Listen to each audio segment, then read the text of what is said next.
All right, I think we're about ready to begin. Thank you for coming, Mr. Davis. Your reputation precedes you. Why, thank you, Miss Hatch. I have been on the professional taste testing circuit for many years. Why, I even tasted the first batch of Red Bull ever made, if you can believe that. Awful stuff, really. You don't say. Have you ever done any hot sauce testing? Actually, no, which is why I want to do this. First, for me, you have to keep the palate fresh, strong, new flavors all the time. Well, I guarantee you won't be disappointed then. Shall we begin? Absolutely. As you can see, there are 5 different hot sauces on the table before you, each ranging from very mild to extremely hot. We use the Scoville scale to measure the heat of each sauce. I've heard of that. The Scoville units measure the level of the, what's that stuff called in the pepper? Capsaicin. Right! The chemical that makes the pepper hot. Well, yes, and we could measure capsaicin levels and Scoville units all day long using scientific methods. However, we need the human sense of taste to measure how hot our sauces are perceived, how hot they feel on the tongue, and whatnot.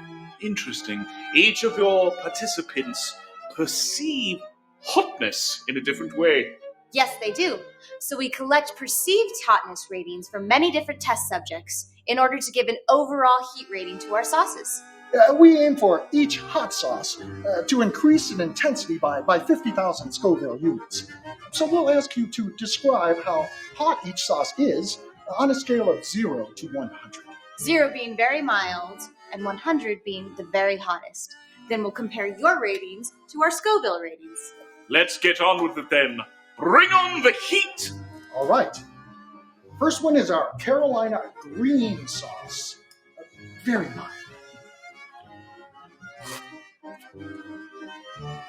I'd give that a 0. We measured it at 0 Scovilles, which aligns us with Mr. Davis's perceived heat rating of 0.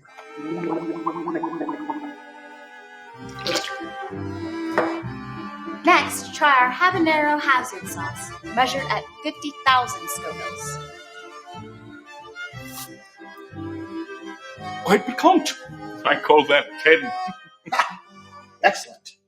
Now for our blazing Bernese, rated at 100,000 Scoville units. Now we're talking. Is it getting warm in here, or is it just me?